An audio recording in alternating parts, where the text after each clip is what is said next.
computer got shy. All right.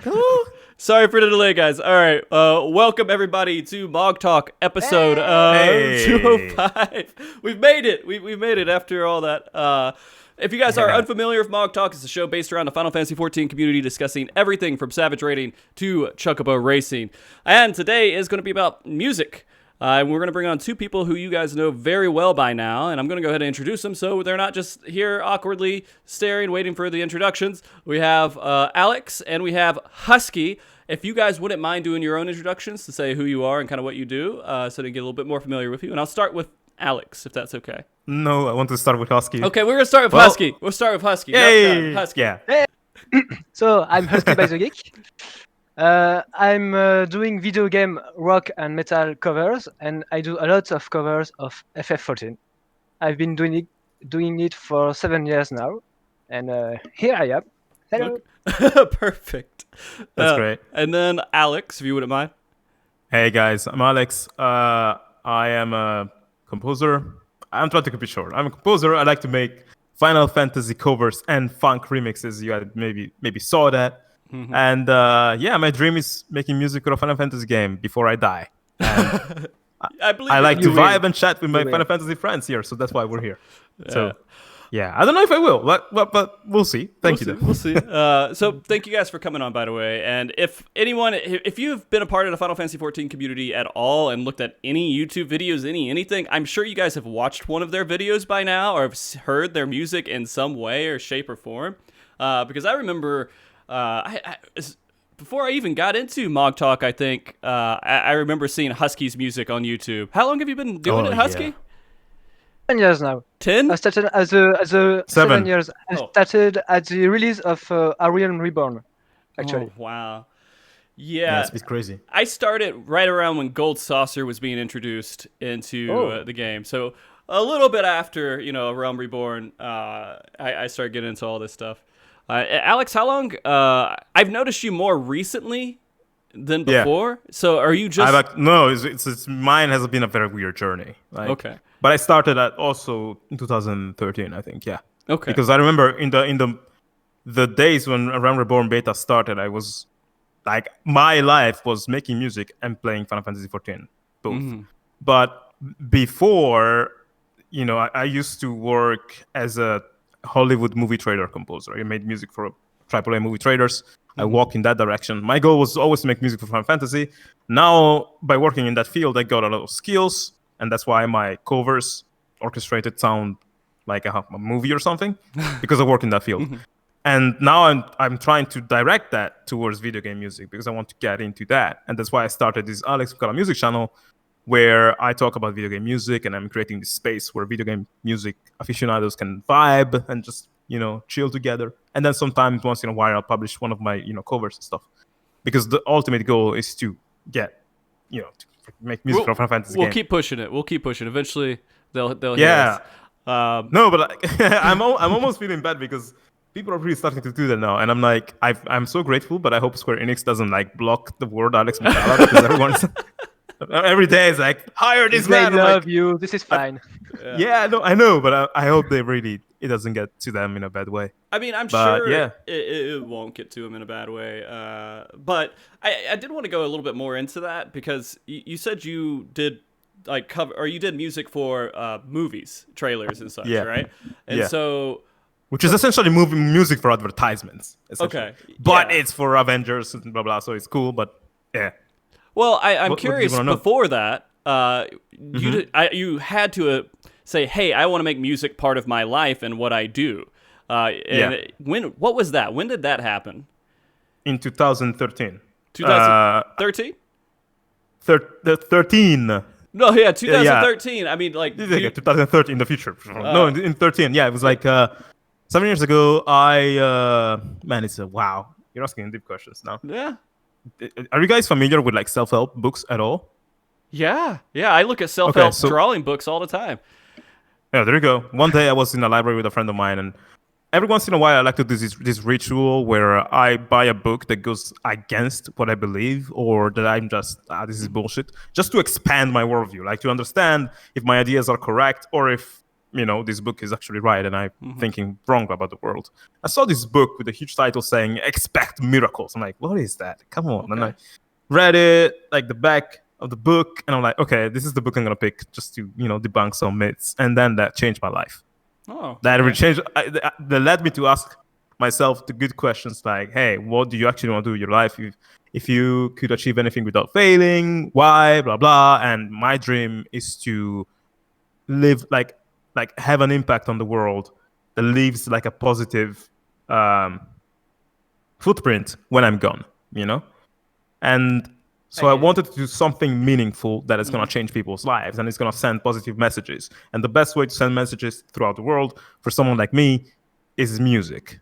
So I always loved it. I never did music before, but I knew, man, I spent so much time listening to music that I understood the impact of it, especially because of Final Fantasy. That game changed my life, also because of the music. So I'm like, I want to do what Nobuo Uematsu did. And the message I want to spread mostly is like, it's good to believe in yourself and in your dreams, and it's good to work for them, whatever they are, you can achieve them. And my dream is to make music for a Final Fantasy game.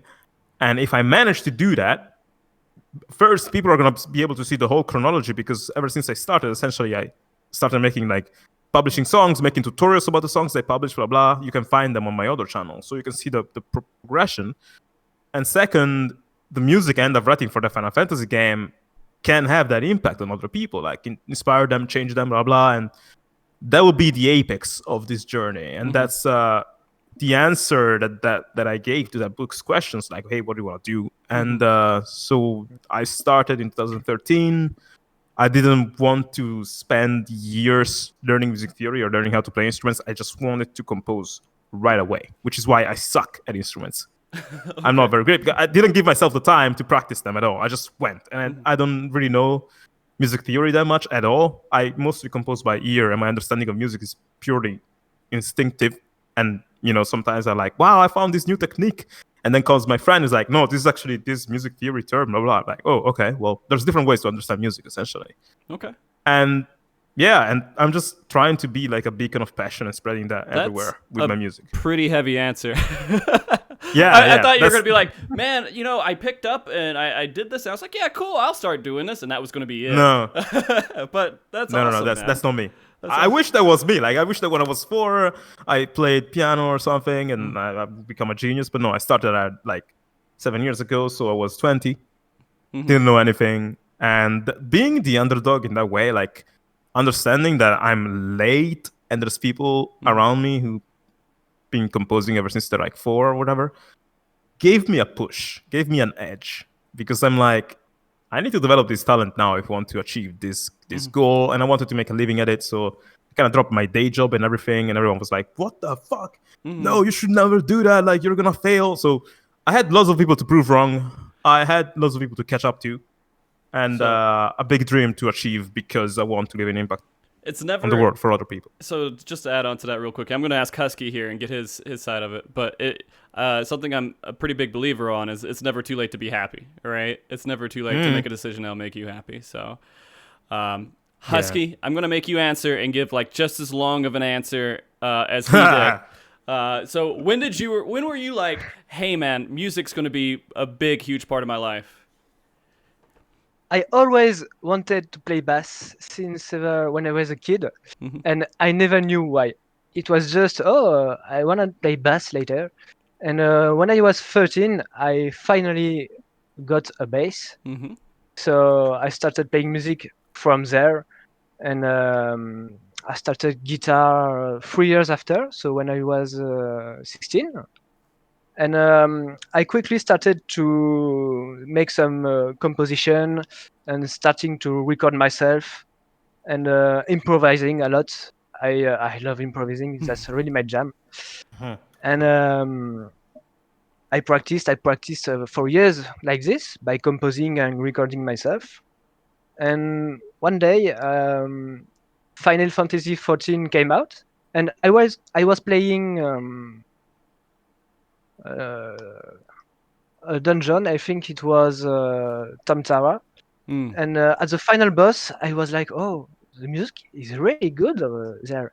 And this final boss music dungeon made me it pushed me to make my own version of it. I wanted to jam over this music. So I took my guitar, I started playing chords over it, and then I wrote the drum parts and I recorded everything else. And that's how I released my first cover of Final Fantasy XIV. And that's how I've started my YouTube channel, by the way. Oh. And was that the first time you recorded yourself that way? Like the first time you produced like a full piece of music? Not really, because I've done my own compositions on Facebook way before, but it was only for friends and family.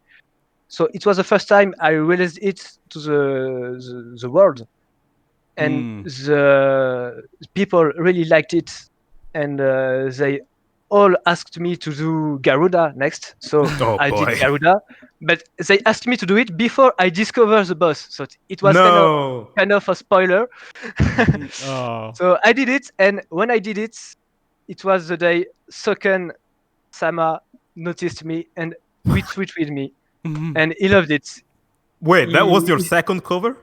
Yeah, and Soken retweeted it, and it started from there too. And since this day, Soken often likes and retweets me, and that's amazing because from my second cover, the composer of the music I've covered, he just likes what I do, and that's amazing. That's really a fucking great accomplishment, and that's what's really amazing. Soken is an amazing guy. Like I've seen him. Yeah. So like he looks very very wholesome. He is. Like I've seen him behind stage and in front of stage, and he's the same guy. He's like the same, like running around just having fun and enjoying himself the entire time. And he's always like really kind to just anyone who shows any attention towards his work, because he's like, man, I really appreciate people who help lift me up, is kind of, I think, the way he's thinking. I've always seen him as a positive force, especially on the development team. But, absolutely. So, I mean, you both have had interactions with him on Twitter, at least, right? Yeah. He's hilarious. Yeah, and he like retweets, he does everything else for you. I know you guys also appreciate his work a lot. You guys say a lot of good things about his work all the time. And so I kind of... So people love Soken because they listen to it and they're like, oh, it sounds good. But they might not really know some of the really... what's the right word for it? The in-depth reasons for why he's such a good music producer and he creates music. Could you tell me if your opinion on some things people might not know about Soken that is like really amazing? Just by listening Husky, to his do you want to music. start? Because my YouTube channel is like half of the videos are about this. But I can say some stuff here, but I want to know like Husky's take on this actually. I'm very sensible to melodies, and Soken's melodies really hit me in the feels. He's amazing with it, and he hides, like Alex talks about it in his videos. Soken always hides reference to other Final Fantasy music in his tracks, and there is a lot of time the prelude from Final Fantasy in a lot of his music. He loves to hide it, and maybe it's. I think he dreams of the prelude at night, like when he sleeps, like dun, dun, dun, dun, dun, dun, dun. He is the prelude. That really shows his love for this series, and with this love and this mastery, he delivers these wonderful tracks. And by the way, he became one of my favorite composers over the years. It's really amazing. Okay. I mean, also for you, it must be like very emotional to listen to his music. Like considering that the thing with the Garuda cover, like having a composer of a video game that you like notice you is sort of like having the hottest girl in school. You are never gonna forget that for your whole life. You know, you're like, what? It happened with the composer of Mega Man 04 aussi. Really? This game has 4 composers, and one of them reached me on YouTube because I've covered the music of the last boss of Mega Man 04, and he said, "Hey, it's me. I composed the music of this game. I love your version, really. And Wow. we chatted a bit, and it was really amazing. Let me what's his name? Was that a Japanese composer? Yeah. And was it? Man, Are it's you so- able just to talk to him freely? Like, was he speaking like English and typing in English and everything? Or He was typing in English, yes. nice. He was. Let It's me very check rare. it was Shinichi Itakura. Okay. I love people who reach out like that. You know, Oh that's, yeah, that's amazing. fans with and him musicians and need Soken, that. was my dream came Yeah. true. Yeah. Yeah. Well, I think with Soken is like one thing. Like, if you want to hear my answer, like Absolutely. one thing that definitely increases the value of the music, which is something I started to understand just lately, is the personality behind it. So when you get to know Soken, like you see him and stuff like that, you just start to root for him, and you're like, when you listen to the music, not only you're vibing to the music, you're also, thinking, oh, I wonder how Soken felt when he wrote this, and now he's having so much fun. To me, every single composer has a specific, like, I would say, talent or something. Like, Yoko Shimomura is amazing because of the way she writes melancholic music. Like, and also because of her, like, she has a very interesting classical style. She's in When my you top three hear, too. yeah, when you hear like Omnis Lacrima or Apocalypsis Noctis from 15, Yeah. that's, Oh my god. it feels like you're listening to, I don't know, the music of a some mythological thing that happened. It's great. Uematsu is great for many other reasons that, oh my god, there's so many, because he's been writing music for so many Final Fantasy games, and every time, especially after, like, with 7, 6, 8, 9, 10, like, those were the ones where we really tried to change his formula so much. And there are so many things to say about Uematsu there. He's just super cool. Yeah. Soken, to me, sounds like fun, loads of fun. And especially, I say this because, like, his music is very varied. Like, there's so many different genres. Yeah, exactly. And then you have freaking a boss That's with, the most fun music he ever made, I think. yeah. No, wait, I'm Bending Steel, the one for Ravana. The storm. Oh, yeah. Like, Yeah. you have that, and then you have something like Fiend, the Sephiroth track, and then you have Invincible. Like, the variety of music that the guy is able to compose is incredible. Like, it's really insane. So Twinning. So it's like, for me, Soken is like, it's curious. Like, Final Fantasy XIV is a game where you can change class at any time. Soken is the same. He's a composer that can do whatever he wants every time. Exactly. He rotates like that. Yeah. So that's his specialty to me, and mostly his enthusiasm is the thing that does it. Like, he doesn't necessarily write like better orchestrations than Yoko Shimomura. I think Yoko Shimomura is better at creating like apocalyptic, epic orchestrations than Soken is, but she doesn't have the same variety or enthusiasm as a kid or something that Soken is inside. And you kind of hear that in the music, I think. And also, all the melodies that Soken references throughout the game, reminding you of stuff that happened so many hours before. It's great. So yeah, he's really good at producing what people want, like the developers want to hear, like in creating the perfect sound for it. And I say that mainly because I don't know if you guys have ever listened to, there is one soundtrack he's notable for making the worst song possible for the Moogle March. I don't know if you guys have ever heard it. There's like, was that a Starlight Not Right? I can't remember what it was. It wasn't the one that you guys might be familiar with it. But it was really big on Twitter not too long ago, where it sounded horrible. And the reason for that is because the Moogles were playing makeshift instruments and everything else, and he was just trying to make something really horrible to put on there. And I don't know how much that has to kill him to try to make something bad. No, it must be fun. Have you ever heard Mansion Basement from Resident Evil Director Cut? I don't think so. Okay. If you have time, if you want to laugh a lot, go on YouTube, look for Resident Evil Mansion Basement. Okay. That's the most horrible video game track ever made. And like, it has to be done like go look for it. Like, it must have been written purposefully to be terrible, because it's like, what? It's just funny. But yeah. I do want to ask, so I've learned this recently. You guys are wholesome as fuck. Extremely nice people, always saying great things. I'm gonna ask you a really hard question.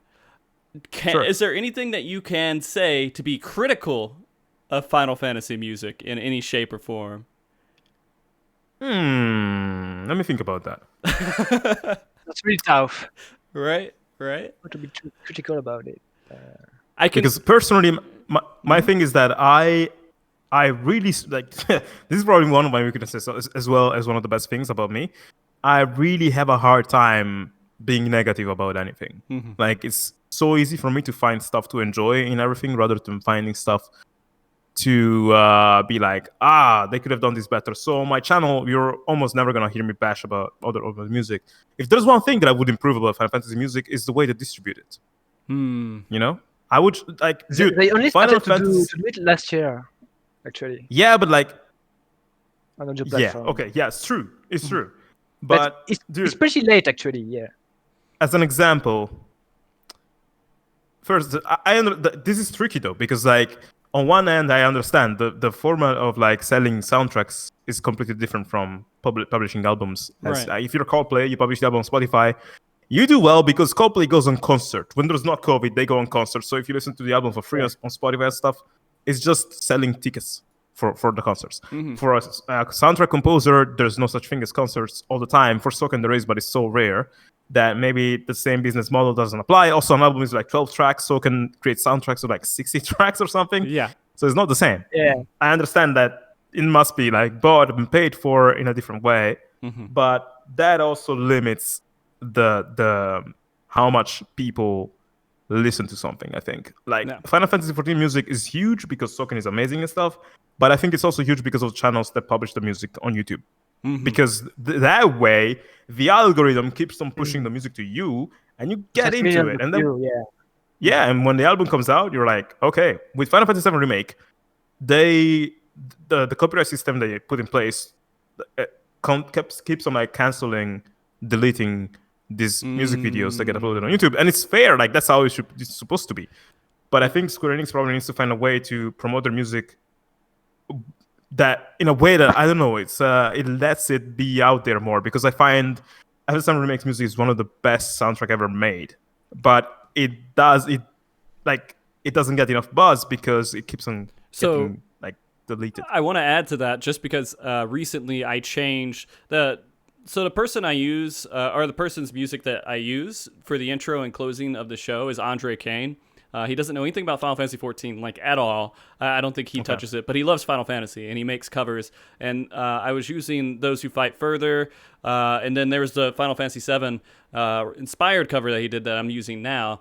And as soon as I started using that, my videos started getting flagged immediately. It's a cover of it, but it's so close. It happens to me as well, dude. It's crazy, and I understand what they're doing. Yeah. And it's fair. What I say is that it's preventing more people to get into this, and it's sad because, man, this soundtrack deserves, like, I think it's probably the best Final Fantasy soundtrack they ever made, in my opinion. The remake soundtrack. So I don't know what the solution is, because it's a huge soundtrack. Also, I'm a bit disheartened by the fact that they had to remove so many tracks from the official release. Many of the tracks they removed from the official release were the best ones. Like, have you guys played it, like a remake? Yeah, I've played the entire one. We won't talk too much into it because it's it's a very heavy spoiler game. But yeah. But you remember, like, the part where the Sector 7 collapses and there's a sunset and stuff, and you're walking around. Right. There's a song that plays there. It's one of the best soundtracks in the whole game. They didn't put it in the soundtrack because no space. What? Yeah. They didn't. There are too many songs. There was no space. They had 7 CDs. They didn't have the space to put them on it. But they chose to remove that one, which is one of the most loved soundtracks in the game. Now, they didn't know because they keep on taking the videos down on YouTube. But if they left them up, they would have seen that was one of the most listened to. But they don't know. Yeah. So that's my criticize. But I don't know how to solve it. Yeah. What about you, Husky? That's really a tough question. The only criticize I can see it's about FF10-2. And the music is so different from the other games, and I didn't feel like playing a Final Fantasy game because of the soundtrack. Yeah, I understand. I liked it, but I understand that. We didn't have the magic of the the melodies and the sonorities of Nobuo Uematsu or Hamauzu, and it was very very odd for me to play this. You know what was the weird thing is that the Final Fantasy X-2 I wasn't played at in home. the same exact world as 10. Like they reused so many of the areas. So going through those areas with completely different music from a completely different composer maybe felt weird. Also. If it was for a completely new Final Fantasy, new IP, maybe it would have been better. I But don't know. I liked it personally, but I understand your feelings. Definitely. Okay, so I won't back you guys into a corner anymore with that because you guys are very positive people. No, it's good. Yeah, but good. I appreciate it. I want to see if I could get some negative comments in any way, shape, or form, no matter how light they are. But I want to. No, there's always stuff to improve everywhere, Yeah. Absolutely. I do want to ask a little bit more questions about you guys in general. First, going back on the wholesome thing, you guys have this bromance that has developed on Twitter and everything else. I'm curious, and I'm going to ask Husky this, and I'm going to make him at least start it. How did you guys actually start to meet each other and get to know each other? It was his fault. Oh yeah. It was your fault. I say fault. It's funny. It was great, man. Actually, I've started to follow Alex when he released his analysis of Shiva, I think, and he has been following me for years. Yeah. So he already knew about me, and I absolutely loved his analysis, and I digged his channel, and I've listened to his original music, and I loved it. Really, it was amazing. Thank you, man. I noticed how great of a composer he is, and I've started to follow him with a great how to say it interest, enthusiasm. Yes, enthusiasm. Oh, okay. Man, if black people could blush, I would be blushing right now, but we can't. So Okay.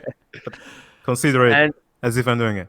Okay. I know. We eventually we started to comment each other, and eventually we talked about doing a cover together.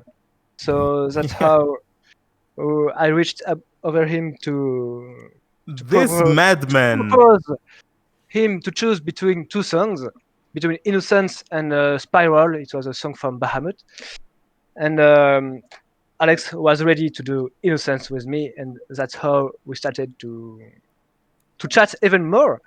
Yeah. And we started to know each other even more, and we realized that we had a lot in common, even on odd points, like we both worked in IT. Oh, okay. We both were. So he was a web dev. I am a web developer still today. We like the same songs in general. Periphery and stuff. There is a specific sound in the music of Final Fantasy X that we both love. That's really this kind of details. That's amazing that we both like it, actually. Okay. So, wow, man, I feel so validated. It's like when we have a lot in common. It's when your friend asks your girlfriend, "Why do you love him so much?" and she's able to tell all the things, and you're like, "Oh my god!" Or I'm like, "Oh, I just like him." Same feelings. Yeah, that's it. No, but like, yeah, those were the things. Definitely, I think that of all things that we found, the passion for the Final Fantasy sound. The song is called Illusion or Fantasy from Final Fantasy X. Illusion, I think that's the official name. And there's like a white noise sound that is very atmospheric or something. There's a fleeting dream, but it's also in Illusion. Like they used it a few times in Final Fantasy X. And like when we were working on Innocence, I used that sound because it's my favorite sound on earth. And it's like, oh my god! Like, oh my god! Yeah, it was a beautiful moment. OMG. Like, oh my god, what is that sound? I don't know. So yeah, and for me, of all those things, on top of those things, yes, I've been following Husky for years. And the moment that I remember the most about our collaboration is when he sent me the tracks for Innocence, like the guitars and stuff, and he actually played the arpeggio, like that thing there he plays on piano. I'm like, what the fuck? Like, this guy's talent is insane. And I was like, yeah, we need to do this. We did it. Then I told him we need to get it to Spotify, blah, blah, explain him how to get it on Spotify, etc. Yeah. And just from there, we just became super friends because we have so many things in common. And I find it's funny what people say about the theory that we're like, shard brothers, Yeah. like, because we do have so many things in common. And I feel that there's a deep understanding between me and Husky. So maybe it's just, that. Okay. But yeah. That's awesome, dude. And it's always wonderful when people can kind of come together like that, and especially like I feel like people are watching you guys as like a relationship that people watch like in social media. They're like, oh, we're just gonna see how they turn out. We should never break up. Yeah. No, but this happens. No drama. No, but this happens like I find that when you really start to like dive deeper in your passions, you start to attract to yourself people of the same. Have you guys watched JoJo? I've watched a couple my seasons. favorite anime. Yeah. Okay, so in JoJo, people use stands, right? And the theory of stands is that people with stands, like this power, this spirit that they have inside, that use like powers, attract each other. Like eventually they're gonna meet. And I find it's the same with passion. If you're very passionate and you put it out there, eventually you're gonna attract people of the same, attitude in life. Okay. And you find like you just made so many amazing friends. So Absolutely. That's probably also the thing. Okay, well, cool. So I just want to get a little bit more to know about that. The other things that I want to know about is before we start the show, so you're called HuskybytheGeek for a reason, right? Yeah. Yeah. You were saying a little bit about it, but I'm going to make you re-explain it. Why are you HuskybytheGeek, and why do you wear that hat? So actually, I got this hat 10 years ago. I was 17 years old, and I spent my summer evenings playing guitar on the beach with some friends and drinking rum. And I always had this hat. And over the weeks, people called me the wolf. And often they only started to recognize me when I started to put the hat on. So I was thinking about using it for my YouTube channel, because since people noticed me because of it, it could become a strength. So I struggled to find a name because I suck at finding name. That's how I came with HuskybytheGeek, because I got a husky hat and I'm geek. So that's it. But dude, you're like Daft Punk. You know how they wear helmets and that's their persona? Like, I love them. Same. And they're French as well, so there you go. Yeah. I was not surprised at all when you told me that you're French. Because French people's music culture and talent is like insane. See, dude, now I was surprised. I don't know why, but I was. I just didn't think about it. Like when I saw your music, I was just like, okay, he's a guy making music. I thought about nothing else about like your history and background and everything. So when I first heard you speak, I was like, wait a minute. That big French accent. Yeah, ASMR French. Yeah. No, but like someone in the comments, nobody knew who I was before I put on the hat. Sounds like Batman, actually. Yeah, before you put on the hat. Yeah. But that sounds super cool. Like I kind of wish that I did that. Like not the hat, but that I did something like give myself a nickname or something that wasn't Alex. You Moukala. look really sharp. I think that's it. And the V-neck, the Thank really you. good low-cut V-neck when you play bass. Yeah, that's your style. People recognize Oh you well, for that. probably. But thank you for that. For saying. I mean, I appreciate it. Yeah. But yeah, sometimes I also wish that I put like a nickname so I could separate my real self from the Alex Moukala that I am, like, because like it's not that I'm not myself. I am myself, but I don't share, I don't know, the randomness of my life, like me just doing stuff that is not related to video games or to music, you know. But that guy is still called Alex Moukala, so it's good when you have a sort of like separation and you kind of feel safe and stuff. But when you blend the two words together, it can be a bit weird. So I'm like, I wish I had something that's like the husky. You could go ahead and start it, man. Just go ahead and start. But I mean, you've already built so much. Yeah. It's like, yeah, no, I'm good. Okay. I'm fine. It's just that I'm like, that's cool though. Like that's a very cool thing. So now that we know Husky is French, right? We know your background in some way. Alex, you have an interesting background, I think, at least. What's your Oh background? Oh, he traveled a lot. Yeah, well, not that much, but I'm from Italy, so that's one thing that people are like, "What? You're what?" Because I don't speak like this, so they don't expect me to not be Right. Italian. But I'm actually from Italy. And when I started to, as I was saying before, when you start to embody your passions, you start to meet people of that same walk of life. When I started making music, I got to know lots of musicians on the internet, and they were from abroad because Italian people are generally not so ambitious to become musicians for real. Like, there's not that ambition in Italy. So I met people from Germany, America, Sweden, UK, Norway. And we all traveled for a weekend in Germany. And I spent a weekend there with people from like 6 different nationalities in an Airbnb. It was the best time of my life. And that's where I was like, whoa, I need to travel more. So I eventually moved to... I went to Japan with the same friends for 2 weeks.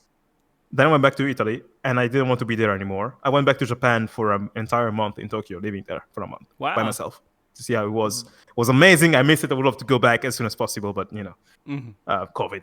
Then after that, I moved to the UK. I lived in London for a bit.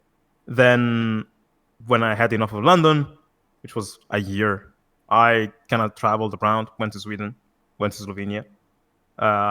And eventually I ended up in Prague, which, for those of you who played Bloodborne, Prague kind of looks like Yarnam from Bloodborne. It's the same vibe. It's incredible. Like, Bloodborne was inspired by Prague, I think.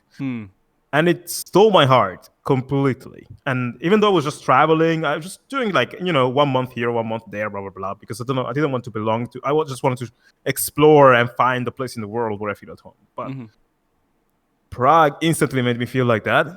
And been living here ever since. So it's been, I think, 2 years ever since I first came here.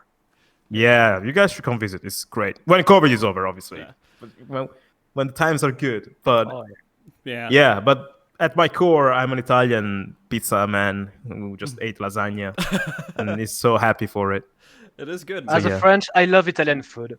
I love food in general, and I love Italian food. Who doesn't love Italian food, though, right? I mean, it's just like, it's universally That's the loved. one good thing with it.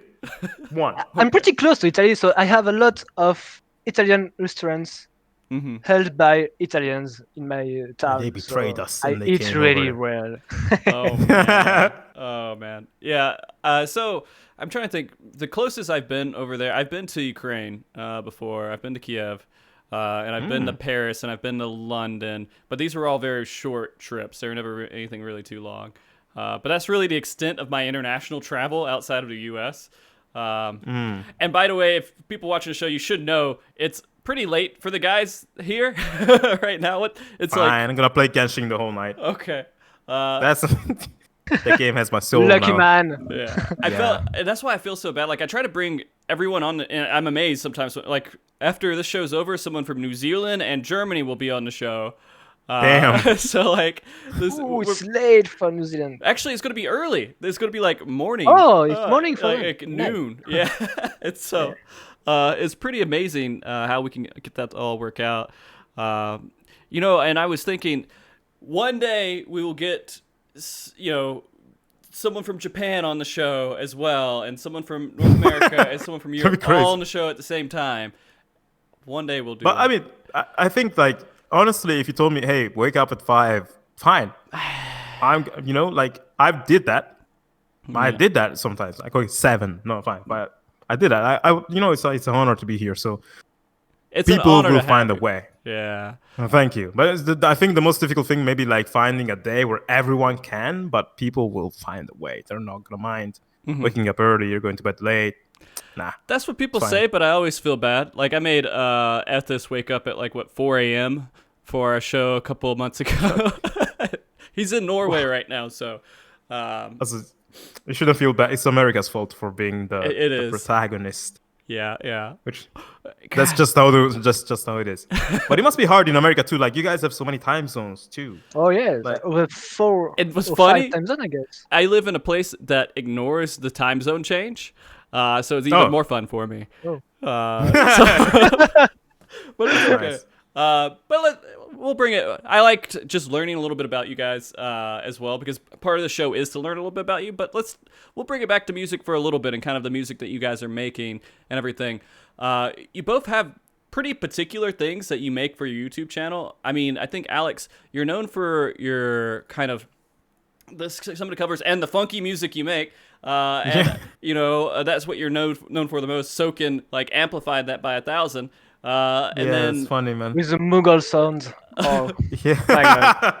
and I still have That it was stuck in my insane. head. Dude, it's crazy because I've been trying to get I've been trying to make Final Fantasy, like my Final Fantasy covers. So I just posted my cover of The Landing yesterday on YouTube and Twitter, but that cover is like 4 years old. I've been making Final Fantasy covers for the longest time with that level of love and attention. I just happened to put them on the wrong place, so no one gave a shit for the most part. And now that I started this Alex Moukala Music, which is all about video game music, people there are the people who love video game music. And when I publish these covers, they're like, whoa, this was great. So imagine spending 4 years doing these big orchestrated covers and hoping that they will be seen by Square Enix, and they never get seen by anyone. And then I make a funk video where I take funk bass for 15 seconds, and the world goes crazy. I'm like, Yeah. what? You know, like pretty- I've been It's doing it so for this whole time. RNG based.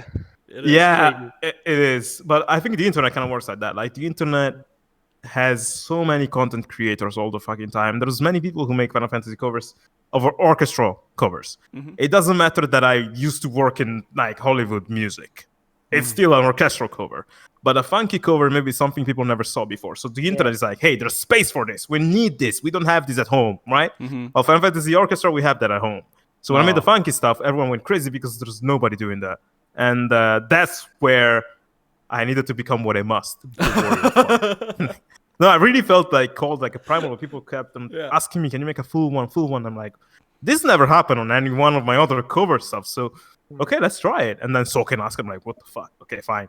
And yeah. And that's history now. Now that's who you are. You're the funky dude. Yeah. But You're doomed. so Absolutely. So what's the other question? You work on actually analyzing music as well. It's not just like you're a music producer, so you like actually going in and learning all the details and everything. And those videos are extremely interesting to watch. Thank you. But I mean, it is different content than just doing a cover. So I do understand there's some sort of differences in there. Do you feel like that's an issue, kind of having things that are just slightly different about music kind of being produced on your channel? Wait, sorry, can you repeat the question? So So you produce one type of content, which is kind of analyzing music and everything else. Then you produce another content, which is just covers. Do you feel like there's any issue doing that? And then No, I think that's great actually, because again, it's all about like if you give people something they don't have at home, that's where they really enjoy your stuff, and that's where they really start to get to know you. Like one problem I always have with my covers is that because they're, for the most part, were orchestral covers, I cannot simply put a video of me playing all the orchestral instruments because they're just composed with software and stuff, and there's a lot of work that goes into that, but it's mostly in my computer. If I show you the project file, it's not as exciting as seeing Husky playing stuff on guitar. So the problem I always had is that I couldn't communicate my character through the music. People couldn't see me as a human. So when I started making the music reaction videos, I started because I actually have been teaching music for 4 years before I started this channel on YouTube, where I teach people how to make orchestral music. I love to teach. And I found that Final Fantasy music gets a lot of attention, but I found that people were not noticing the best details. Like how in the Shadowbringers main theme, the theme is completely dark, but in the moment where the Warrior of Light vanquishes the Scene Eater, it does a modulation, which means the color of the track goes to like a minor scale to a major scale. It's like the sun just came out. And I'm like, that chord change right there is telling the story of the game. And no one knows that, because people didn't notice that. And I made a video to talk about all these details just because I like to share enthusiasm and give the composers the attention they deserve. I want people to really notice how good they are. And that video got a bit of views in the beginning, but then it blew up completely out like a month after for no reason. And everyone was like, wow, I never considered this. I never understood this. This made me appreciate the music so much more. Thank you. And I noticed first that I was giving lots of like good attention to Soken, which I admire. So I'm happy to make people understand his music more. Second, people were loving the content because they felt like they could understand the music a bit more. And third, people were vibing with me as well. So the inner music nerd that I am felt like content about that. And so when I make reactions and analysis, I just want to create a space where people vibe. I want to, bring respect and appreciation to the composers. Sometimes, for example, in Final Fantasy 15, you guys played it, right? Did you play 15? Oh, yeah. Yeah. Okay. Do you remember Hellfire, the track that plays in the Ifrit boss fight? Yeah. I'm trying to remember. It's been a while. Well, if you look for it on YouTube, you're going to be like, oh, shit, yeah, I love this one. I jammed so hard on this one. It's crazy track. And also Wanderlust. Those are crazy tracks. Very few people know that it was not Yoko Shiomura who composed those tracks. Actually, it was Yoshitaka Suzuki, which is a composer that composes like 2-3 tracks per each Final Fantasy game, and usually they are the best tracks in the soundtrack. Very few people know that, so I'm heartbroken when I see that. Yeah, they like Japanese composers don't like to boast about what they did. So you will not hear that they like you will hear Yoko Shiomura did everything. No, it's not true. Yoshitaka Suzuki did that track. So on Twitter one day I shouted him out, and he got a lot of followers out of that because people didn't know he was the composer for Hellfire. And when they knew, I'm like, oh my god, we need to follow him. And then he thanked me.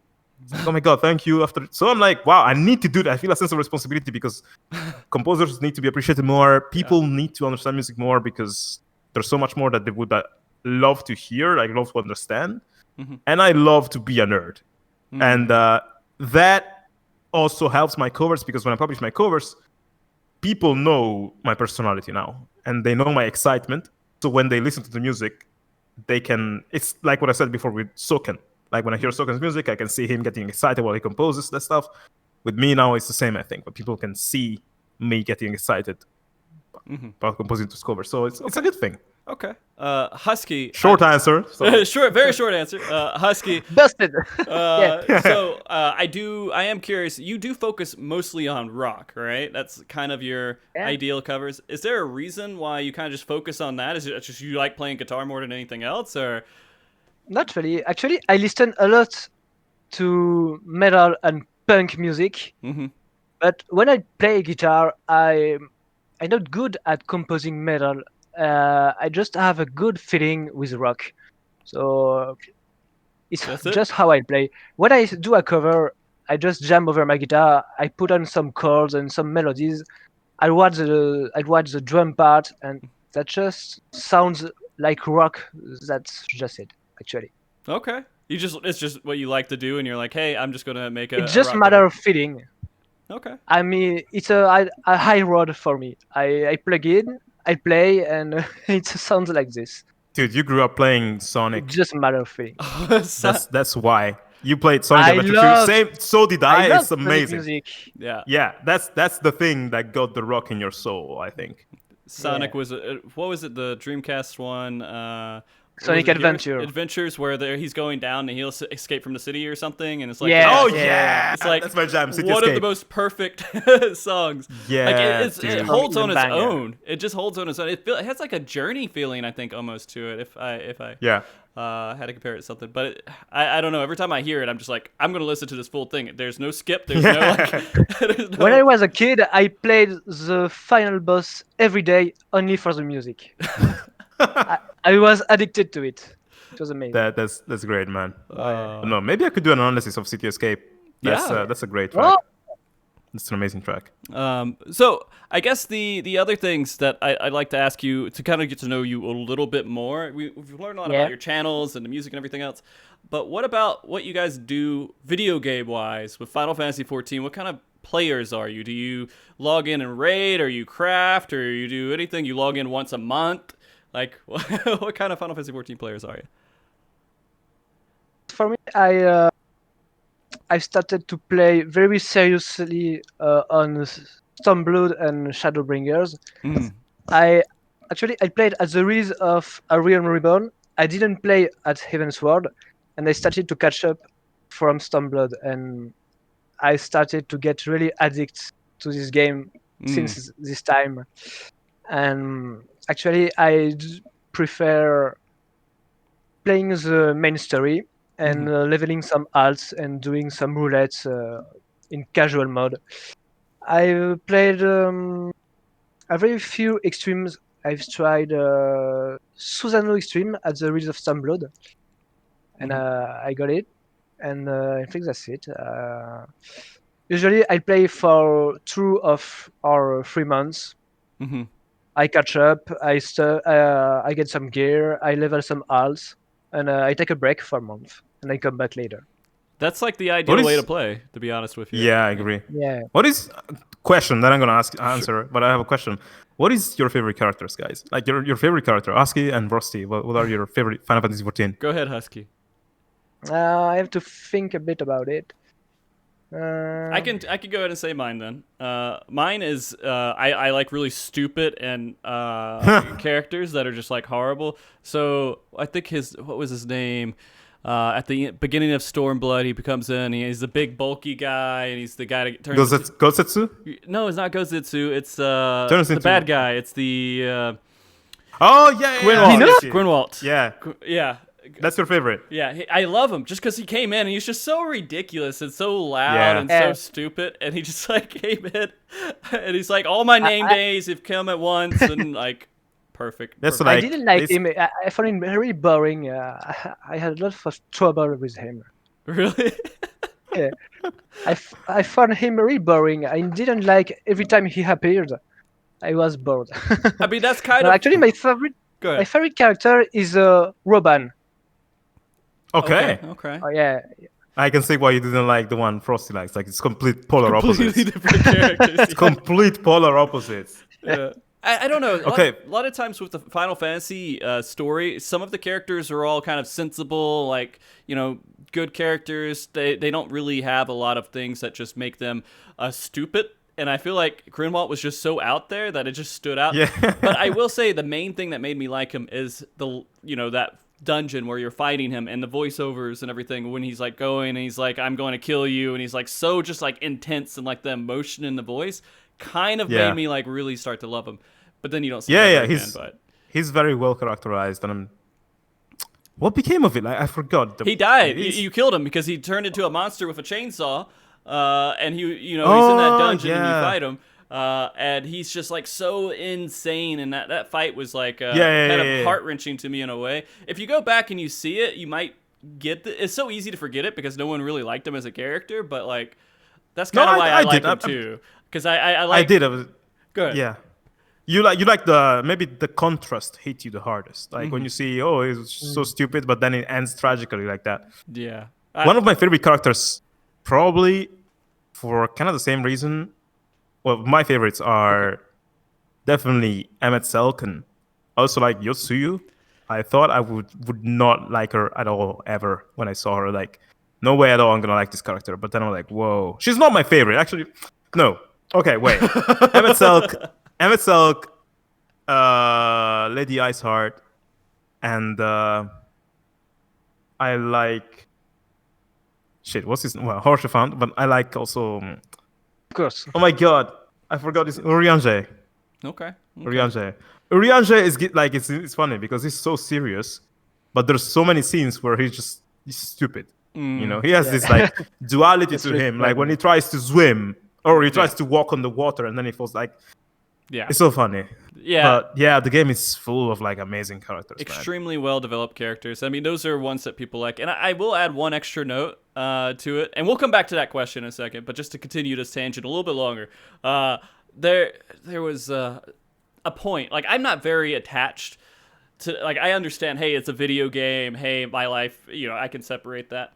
But people get really, really attached to these characters. Like, I asked a question on Twitter one day, and I said, "Hey, who's gonna die in the next patch?" Like, okay, that's a question. Somebody might die, and then someone said Thancred, and someone got really upset that they said Thancred to the point that they're like, "I can't believe that people are saying this. I'm so tired of hearing it. I don't want it to happen. No, it can't happen." They blocked me and the person who said it. What? And I think, yeah. It's like it's just a little like we have to be in a world where we understand. I mean, it's good to be attached to the characters and the stories. I think they're wonderful stories, but you gotta have to like have that limit to where you can separate it. I find that some people, like, video games can be a huge source of escapism, like anything in life, honestly. You can use anything to escape yourself and hide in that thing.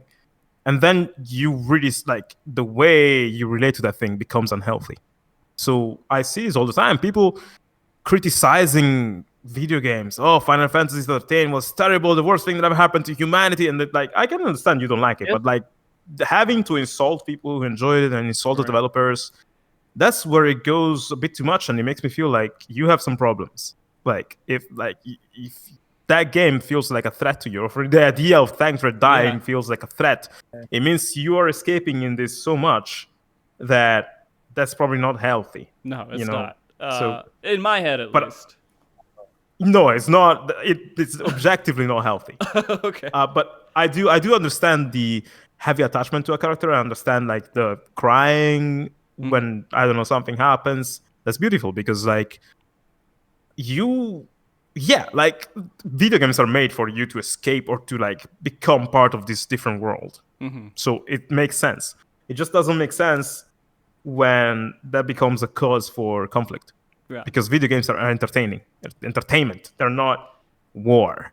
So I just have this sense of like, I get disgusted when I see people taking something positive and turning it into something negative and dark and, you know, judgmental and stuff. It's just I just bypass this kind of people actually. I don't have loads of those in my community too, because I'm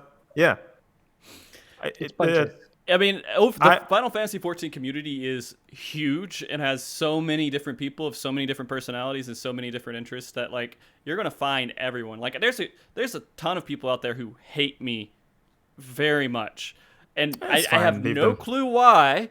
But there are people out there who do hate me. There's people who hate every single person. Has like a little hate group back there in the background somewhere, and they never really show themselves because they get stomped out pretty easily, I guess, because they don't have a lot to hold on. That just besides that hate in general. Well, the thing is like clearly, I don't think there's anything to hate about you. Oh well, so, thank you. Like to me, they're probably hating themselves. They're hating like when I see that, I'm like, dude, I have another channel where I teach people how to make music by ear. I do not know music theory, so imagine going there and being, hey, I'm gonna teach you how to write film music by ear, and I play the music.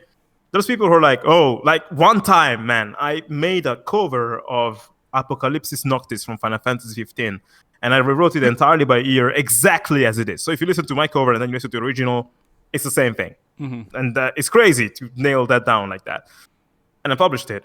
Someone came and they said, this isn't real music. You know, this is just of course loud shit. It's not like Mozart, Schubert, and, you know, all those composers. Like, it would never get used in a video game. I'm like, dude, this is Final Fantasy 15 music. The Final Fantasy the final generation. It's like super top tier orchestration. So what the fuck are you talking about? You know, some people just have it in them to criticize for literally no reason, because they want to feel important. They want to feel relevant. And for some people, the only way to feel relevant is to bring negativity to the table, because that way you're going to notice them, you're going to answer, blah, blah.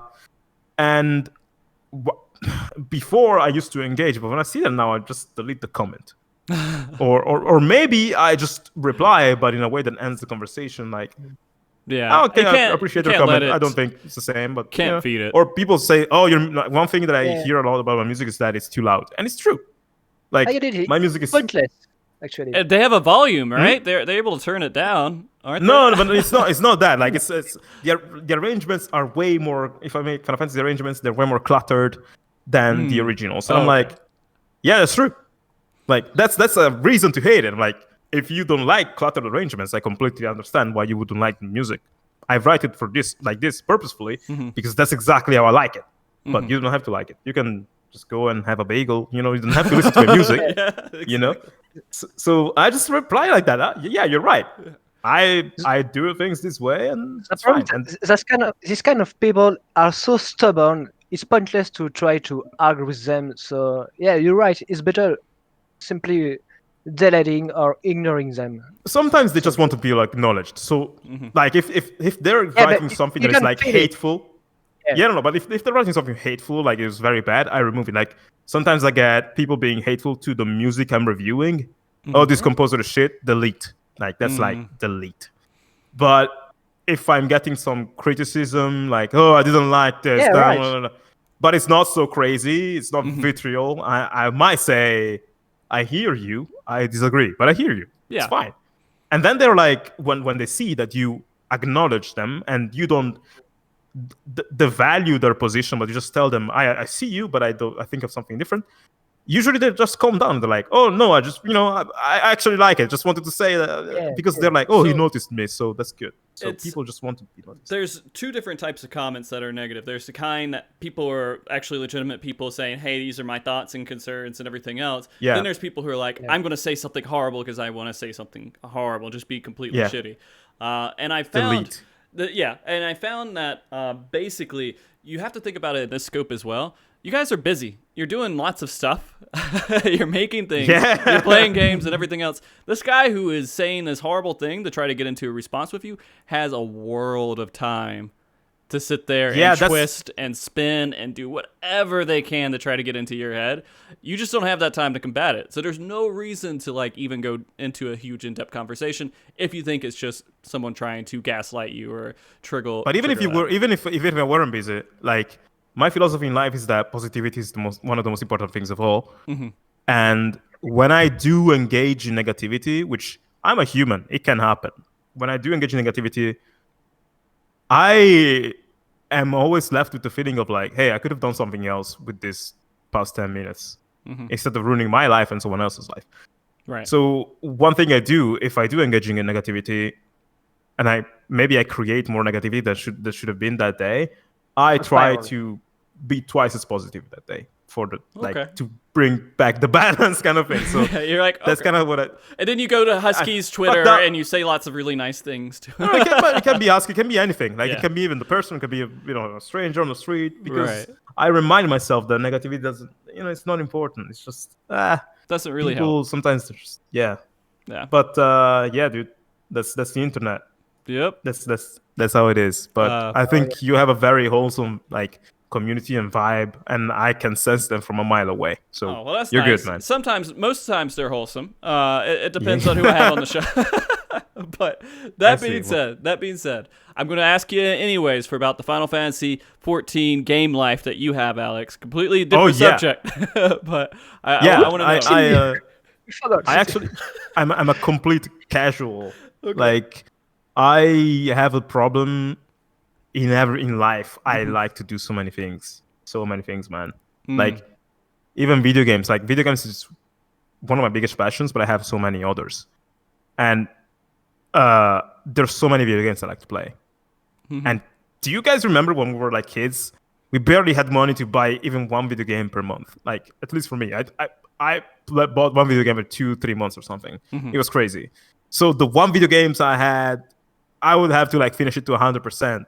And make it last as much as possible. It's like when you're drinking the juice and the juice ends, it keeps it's the same. The box sucks in.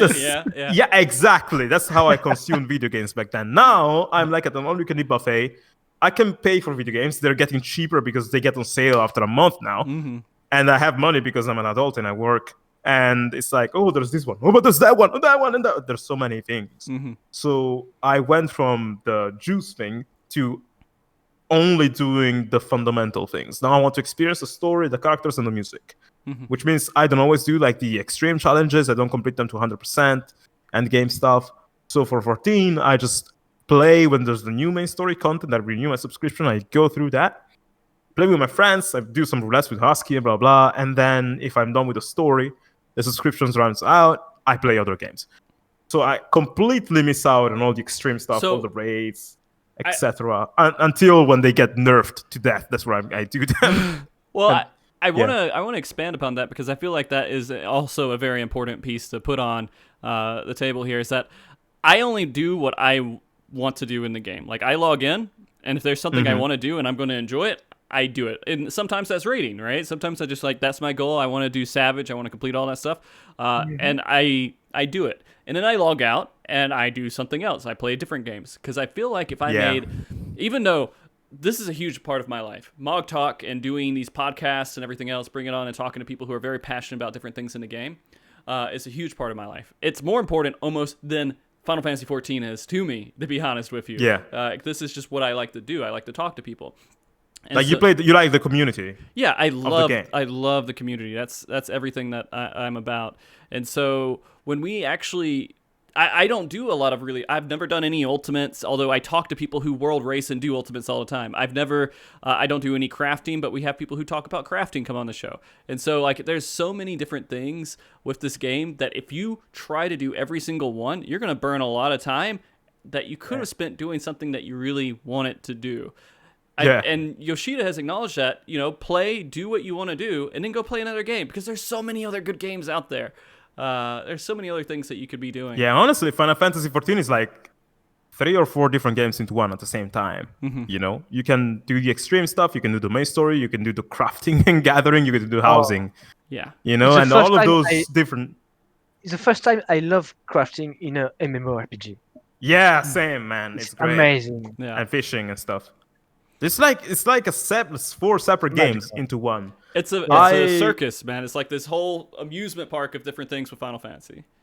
Yeah, but but also there's some people who, like I'm sure Haps or Zepla, they just do all the things. Mm-hmm. Also because like for them it's also their job, to just mostly play Final Fantasy. So they do also MTQ capture, like they do everything, mm-hmm. and probably they also enjoy it to death.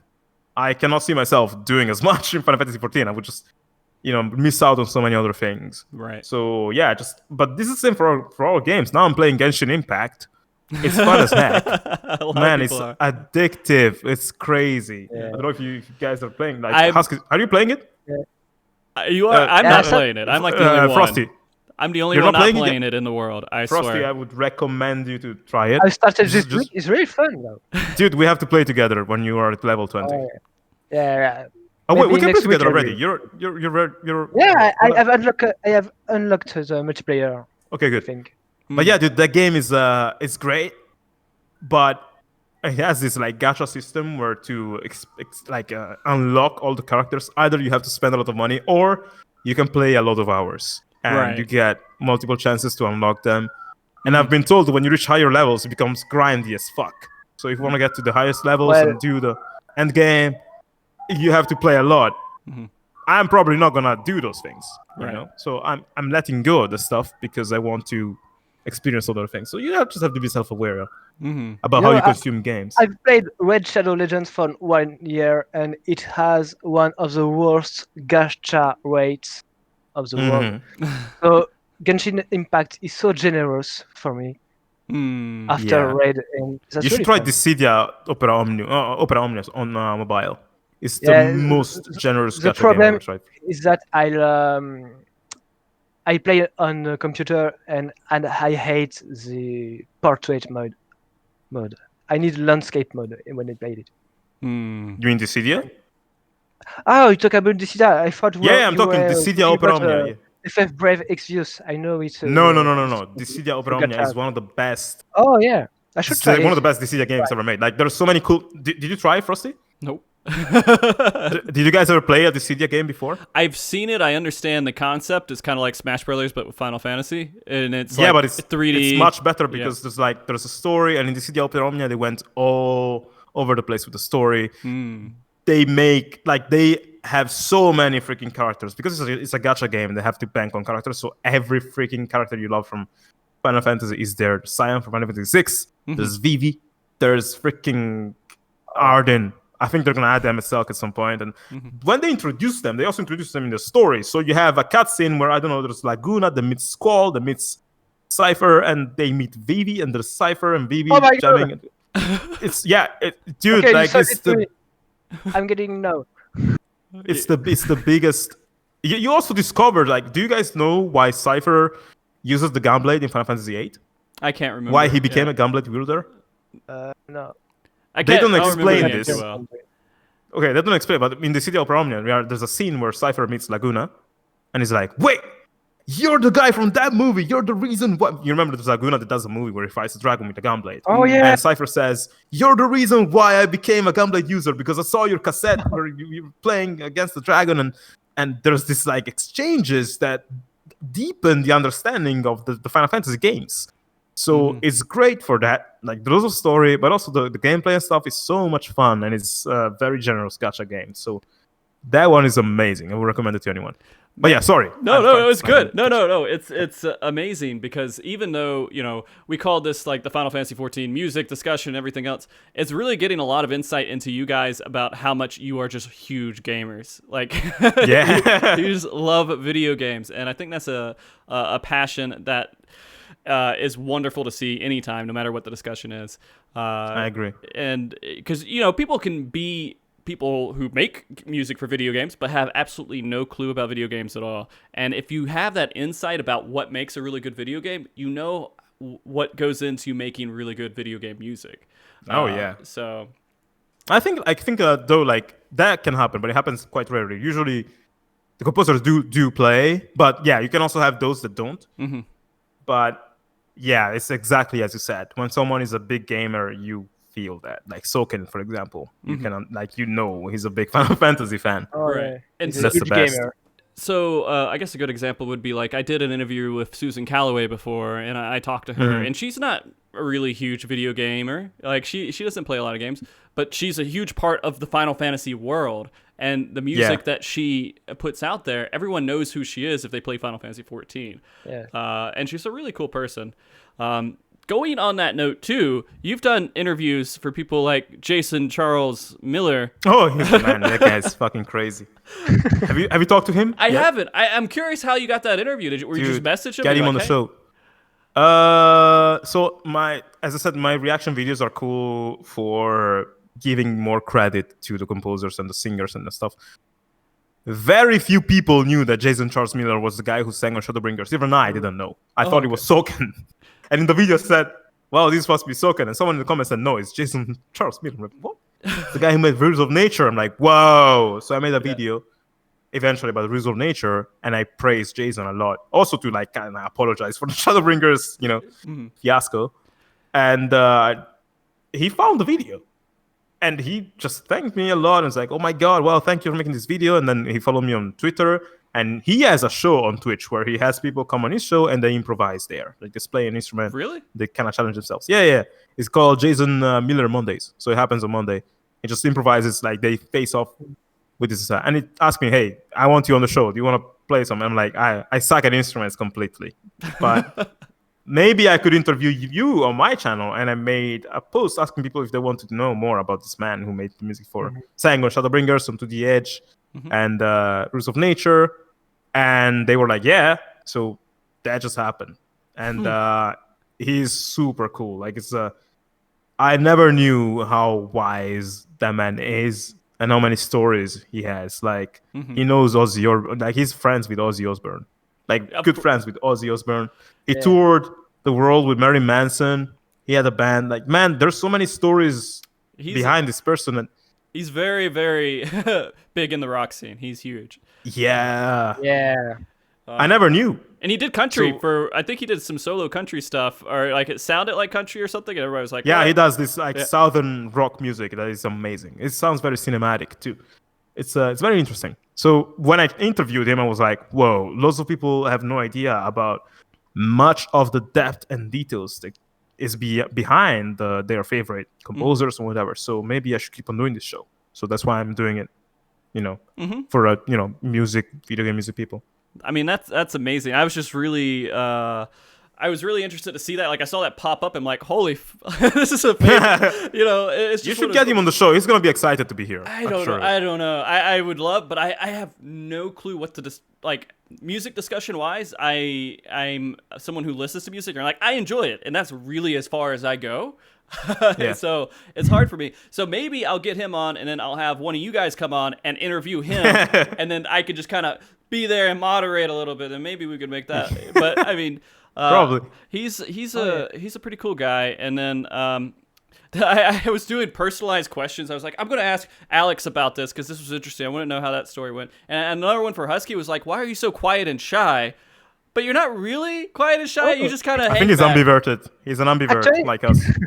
I'm just an introvert, actually. That's just who I am. I've never been a talkative person.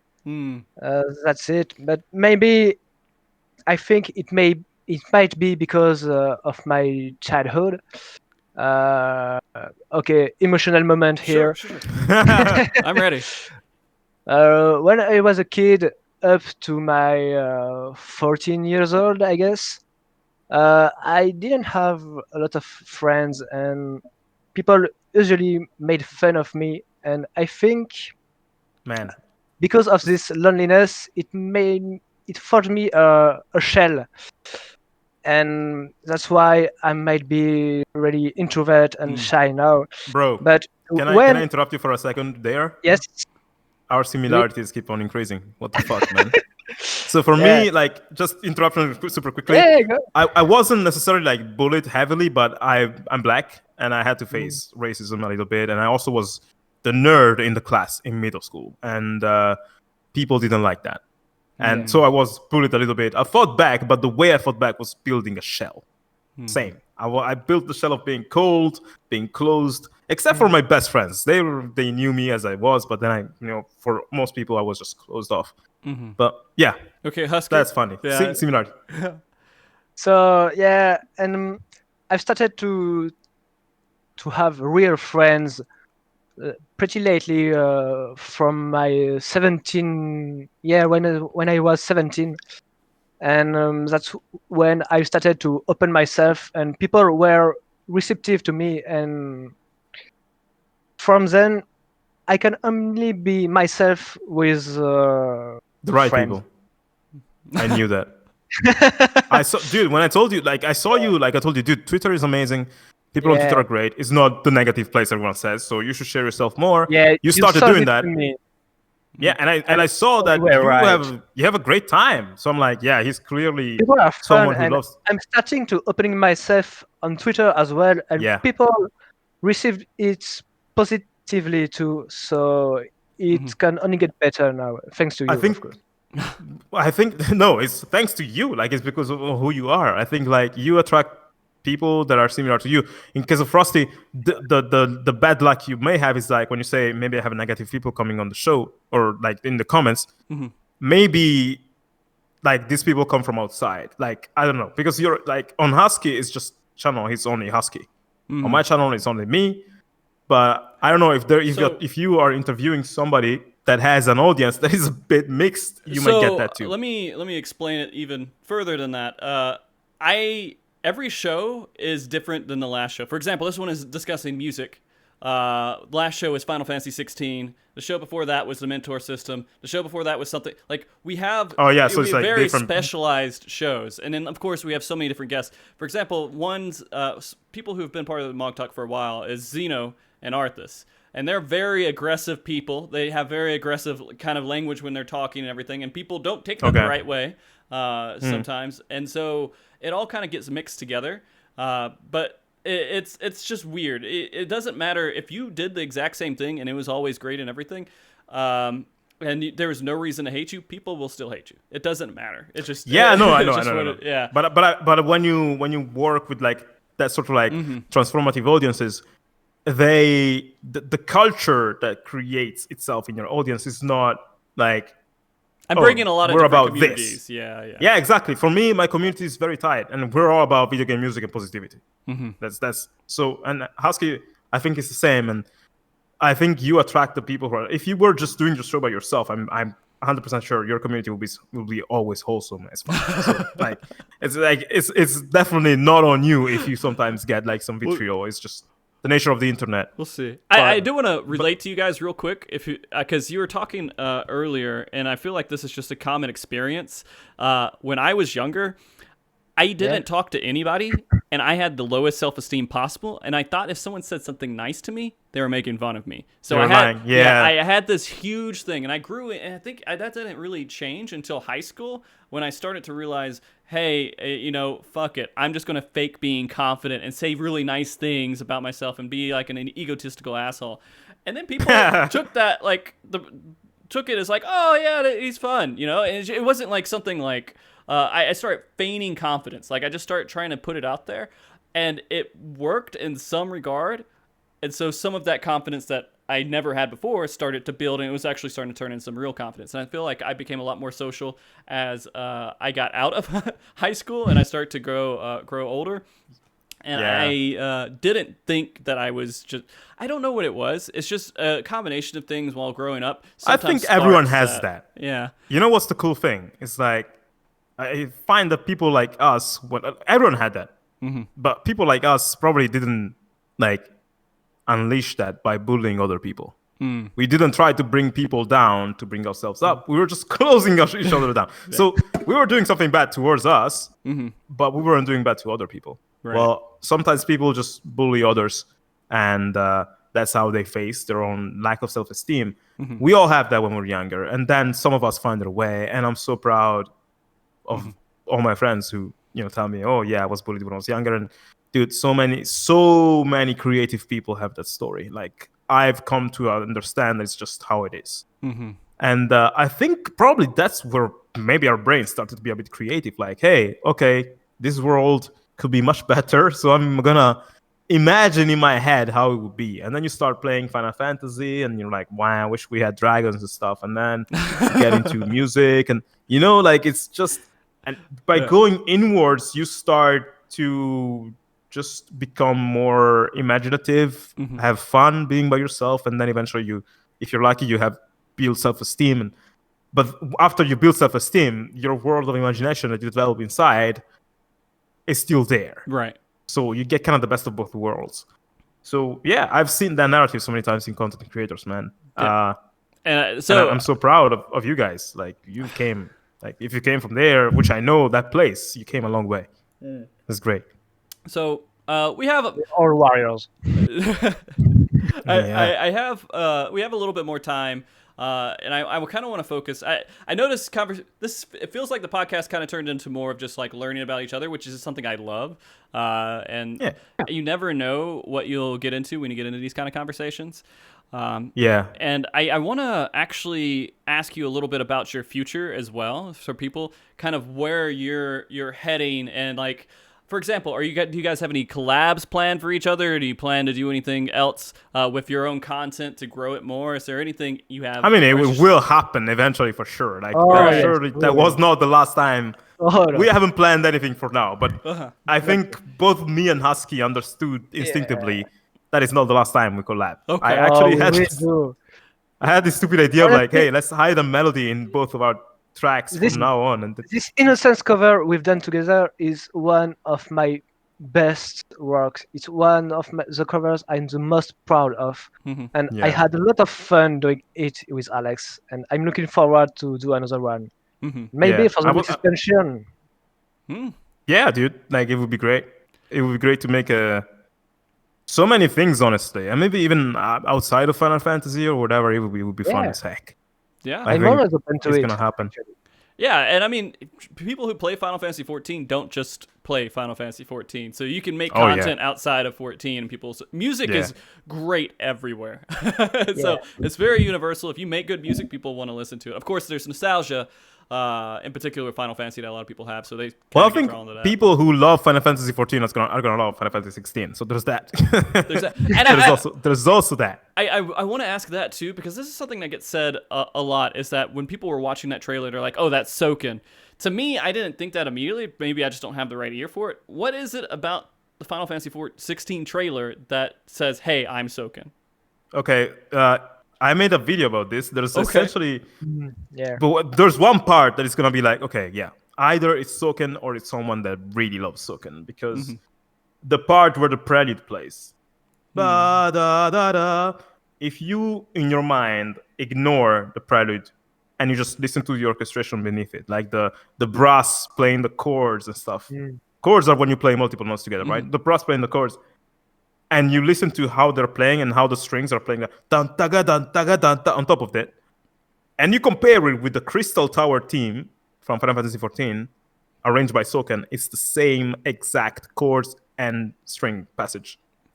It's the same. Like if you go see my video, you're gonna notice, because I rewrote it. I wrote with both tracks, and then I made a comparison, and it flows seamlessly. So there's that. Also, on the part where there's the choir playing the main melody, on the second part of the trailer, again, that's a bit more like, theory crafting. But even there, I found that the chords, like what's underneath the main melody, sounded so similar to "Torn from the Heavens," and I made I rewrote it, and I put "Torn from the Heavens" on top of it, and it fits naturally.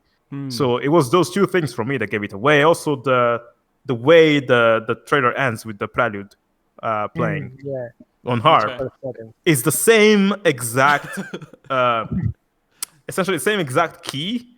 So it's weird to explain, but it's like the version they used of the prelude in 16 at the end is the same exact version they used in Heavensward's main title screen.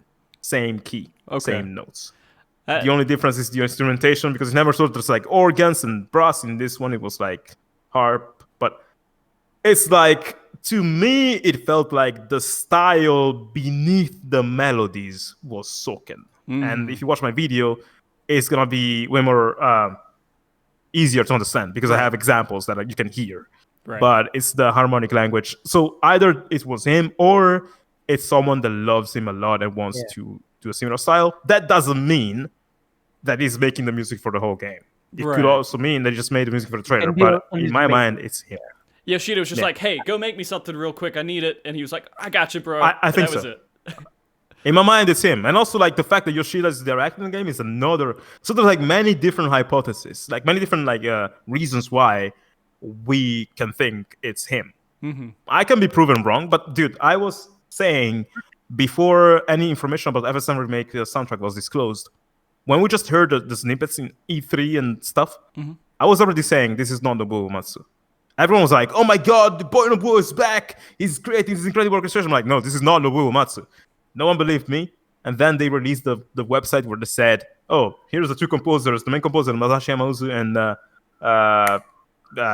Suzuki. I'm like, I told you guys, so I tend to have a bit of like a hunch with these things.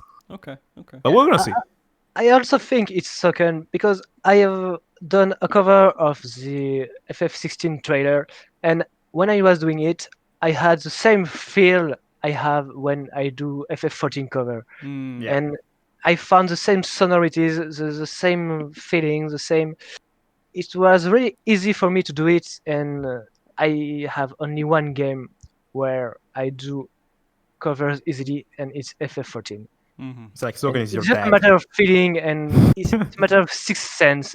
I'm pretty sure it's Soken, and I know he's not allowed to talk about it yet, so he must be so excited reading about it.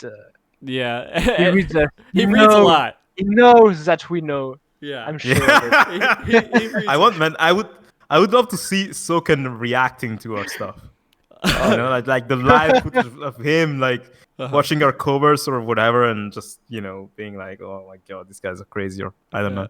That'd be fun to see. It would be amazing. Okay, well, we're kind of getting to that point to where we're getting close to the closing. I wish I could, honestly, I would love to do this show for 10 hours and just keep going. Maybe we can do another episode later on. Yeah, actually, we could maybe do it every few months or so. Hey, look, this is the new music out here, and do a review on music. But I mean, there's a lot of stuff. Yeah, dude, when 6.0 comes out, we have to do it. Absolutely. Yeah. There's going to be so much, and that's going to come out. We're probably, I would say, at least less than a year away from it. We're probably at the 9-month part. I think I would estimate I don't know, maybe October, November, maybe it is a year. I don't know. Maybe summer. I mean, way too early. The next main scenario patch is like 5.4 December, right? Yeah. And then there's going to be another one after that 6 months later. Oh, really? Yeah. Okay, so it goes like 5.4. Then there's going to be 5.5, and then sometimes they do a 5.55 for more story. Yes, that's true. Yeah. I honestly thought the story was done with 5.3. Summer. Well, the story with. Sorry? Go ahead, Husky. expansion actually often releases on summer. I think Stormblood and Yeah, Shadowbringer Stormblood was come out in summer. summer. The delay is gonna Yeah. knock it out, man. And There's that 2 huge years delay. is yeah, It's through the COVID thing. might Yeah. happen. It's the COVID thing that kind of pushes it all forward. But I mean, basically, I think what happens is 5.3 finishes, and then they're like, okay, 5.4, start the next expansion story. 5 continue on, and then they just like start leading into it. There's always that kind of beginning pre-expansion story stuff that goes in, so Yeah, you're sure. amped for it. But that being said, I do want you guys to do a little bit of a closing here and just kind of say whatever is on your mind that you want to say to people while we're ending the show, and also make sure you tell them everywhere they can find you and enjoy your content, which they probably already know, but just for the sake of doing it. And you know what? I'm going to start with Husky first and make him go first, then go to Alex. What have I got in mind? Well, thank you very much for inviting us, because that's really a chilling moment. It's really great here, Yeah, I and agree. I'm having a great time. And I don't often have the opportunity to talk English. I write in English, but I don't often speak in English, so it's forced me to practice a bit, and it's really fun actually. You're And actually very good for someone that doesn't speak often. You're Yeah. quite good, man. we're really talking about something we love, and it's really I love it really. And the chat has been really active tonight, and Oh. yeah, it's a night for me in France, so Right. that's why I say tonight. So I had a really great time, and I'm looking forward to the next of FF14 and for FF16 as well. Yeah, man. So I want to add to that a little bit. One of the reasons for having this show is to have an excuse to come together and just talk with other people. And so and try to, reasons like you guys might hang out and talk every once in a while, but you never really get a time to really sit down and just talk like this, right? Yeah, it's true. Yeah, so it's a good reason to just say, hey, let's just get together and have a conversation and have a good time. I feel that. Like, this is a very, very, very chill show. So thank you for that, man. It was really a pleasure to be here. Husky's he's right. Yeah, well, I appreciate you guys. It's a pleasure to have you here. But Husky, you forgot to say where people can find you and everything, which of course they know, but... True. So they can find me on YouTube. That's my my channel, HuskybytheGeek. They can now find me on Spotify. I've had my original music for a while there, but now I'm progressively releasing my covers on Spotify, iTunes, Google Play, and Amazon MP3. I'm releasing all my covers, so I'm releasing one compilation per month.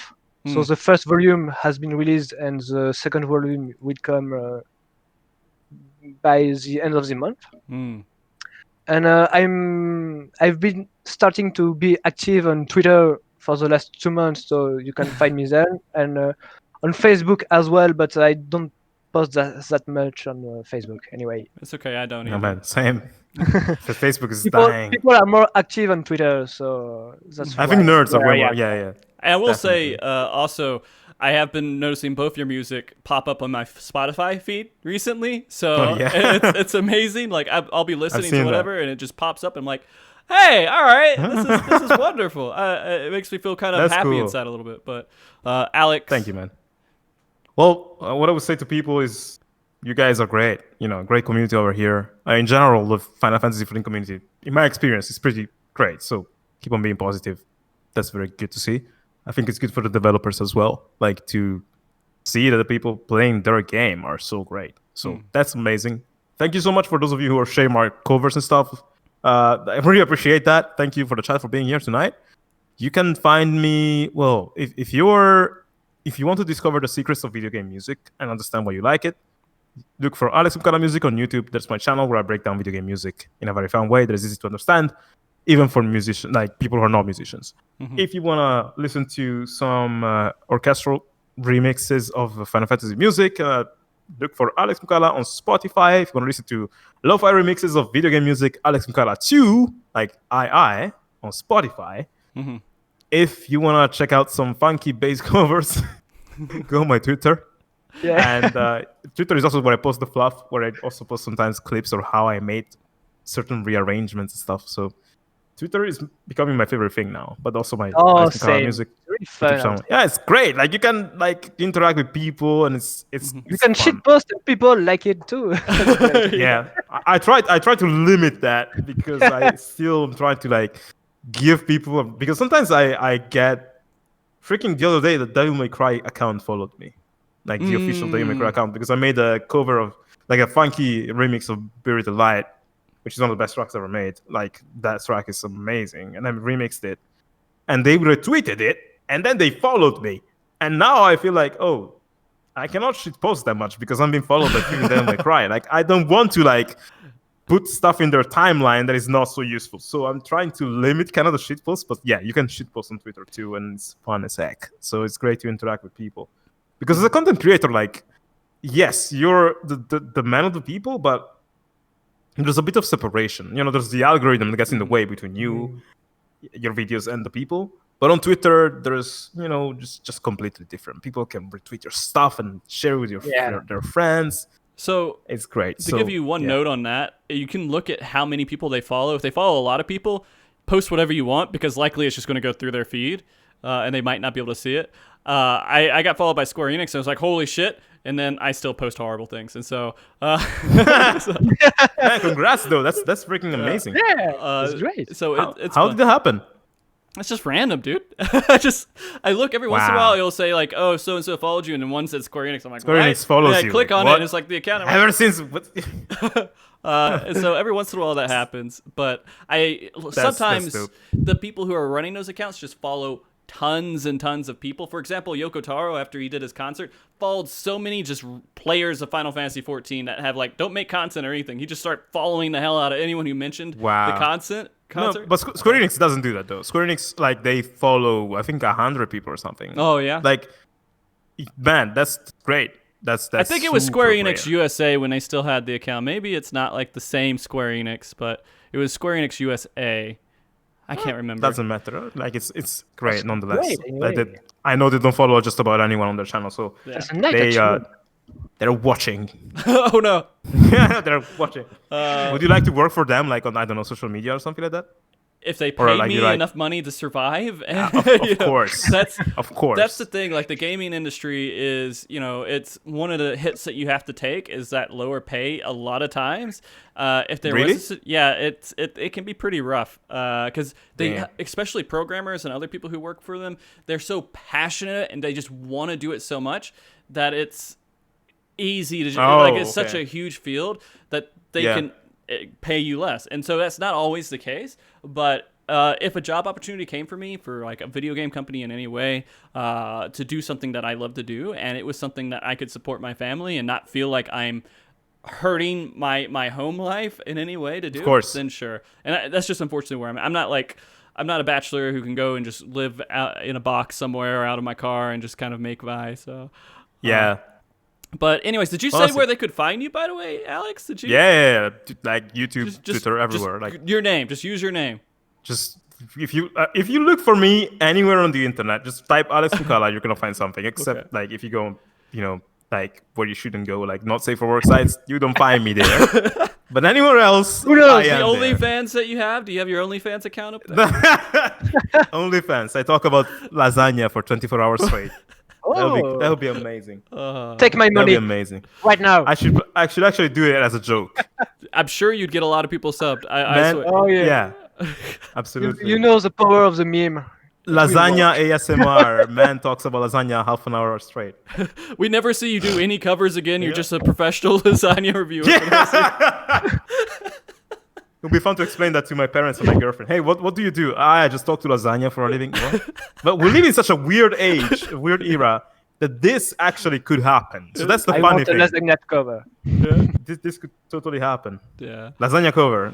Yeah. No, but yeah, that's about it. That's where people can find me. Okay. And I appreciate you guys coming on again. It means a lot. You guys are both wonderful people. Amazing. Thank you. I love it when I get on a show and I'm just like, this was easy. I didn't have to think at all. It just works out well. I don't even really have to try to host or moderate because we just naturally talk to each other. Those are my favorite. Yeah, we're chilling. We're chilling. That's exactly. I loved it too. It was a great freaking time, man. Really. Yeah. And this, by the way, this is not the last show. We have another show that's coming up after this, where we're going to talk about the live letter with Sophia, Jess, and Balana, who came on. I asked him 3 hours ago to come on the show, and he's going to be on because Arthas unfortunately isn't feeling too well right now, so he's not going to be on. So stick around. I'm going to play credits and everything here just because I'm going to put it on YouTube and I'd like to kind of go through the natural flow of it. I do want to go and do my special shout outs. I want to do a shout out to my wife, Carrara, for putting up with my shit and doing this every weekend. I want to do a shout out to everyone in chat and a shout out to literally anyone who watches this in any shape or form or supports me in any way just with using their eyeballs is wonderful. So thank you very much for that. And the people, the mods in chat and everything. Were you saying something there, Alex? Sorry. No, I'm like, your wife sounds amazing. She is amazing. Like, she doesn't get in the way of this. Mm-hmm. That's great amazing. One. Yeah. That's really great. Like, she's a great supporter, sounds like. I do want to go ahead and do one shout out because they are doing a fundraiser right now. There is a website you can go to for just giving. And it's they're raising for cancer research. And they're doing different events and everything else. And I just want to give them a shout out while they're doing it. So if you guys wanted to do any charity giving, then please, they passed 2K right now, euros. Is that euros, right? That's Am amazing. I reading it right? This chat No, it's pounds. Pounds. Okay, 2K pounds. So that's even more. Yeah, and so that's wonderful. And you guys, if you want to give and support, feel free to. They are doing a great job here, and I definitely endorse what they're doing right now. So. I agree. I think that's it. I think we're good. And so you guys haven't been on before, but what I do is I always do an awkward wave bye, and everybody has to say bye while we're doing the closing things and look at the camera and go bye. So go ahead and do it. Bye. Bye. Bye, guys. Have a good night. See you. Yeah, guys.